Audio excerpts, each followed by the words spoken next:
آئیے 4 اہم قانون قدرت کو سمجھتے ہیں تاکہ ان پر عمل کر کے اپنی دنیا و آخرت کو بہتر کر سکیں۔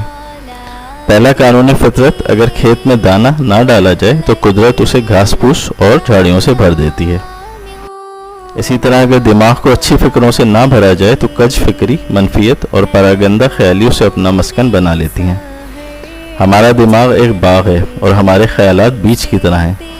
اس باغ میں پھول لگانے ہیں یا کاٹے یہ آپ کے اختیار میں ہے۔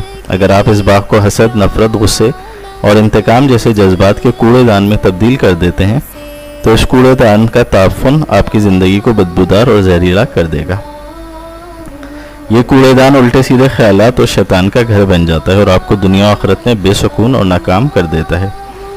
لہذا دماغ کے اس باغ کو مثبت اور تعمیری خیالات و احساسات سے بھرنا ضروری ہے جو دماغ کے لیے پھول اور پودوں اور کھاد کا کام کرتے ہیں۔